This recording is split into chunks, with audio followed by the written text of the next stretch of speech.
Romans chapter 10. Brothers and sisters, my heart's desire and prayer to God for Israel is that they may be saved. For I can testify about them that they are zealous for God, but their zeal is not based on knowledge. Since they did not know the righteousness of God and sought to establish their own, they did not submit to God's righteousness. Christ is the culmination of the law, so that there may be righteousness for everyone who believes. Moses writes this about the righteousness that is by the law. The person who does these things will live by them, but the righteousness that is by faith says, "Do not say in your heart, 'Who will ascend into heaven?' that is, to bring Christ down, or 'Who will descend into the deep?' that is, to bring up Christ up from the dead. But what does it say?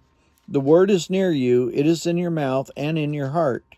That is the message concerning the faith we proclaim. If you declare with your mouth, 'Jesus is Lord,' and believe in your heart that God raised him from the dead, you will be saved. For it is with your heart that you believe and are justified, and it is with your mouth that you profess your faith and are saved. As Scripture says, anyone who believes in him will never be put to shame, for there is no difference between Jew and Gentile.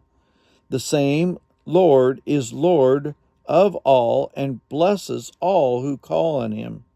For everyone who calls on the name of the Lord will be saved. How then can they call on the one they have not believed in? How can they believe in the one whom they have not heard? And how can they hear without someone preaching to them? And how can anyone preach unless they are sent? As it is written, how beautiful are the feet of those who bring good news. But not all the Israelites accepted the good news. For Isaiah says, "Lord, who has believed our message?" Consequently, faith comes from hearing the message, and the message is heard through the word about Christ. But I ask, did they not hear? Of course they did. Their voice has gone out into all the earth, their words into the ends of the world. Again I ask, did Israel not understand? For Moses says, "I will make you envious by those who are not a nation. I will make you angry by a nation that has no understanding."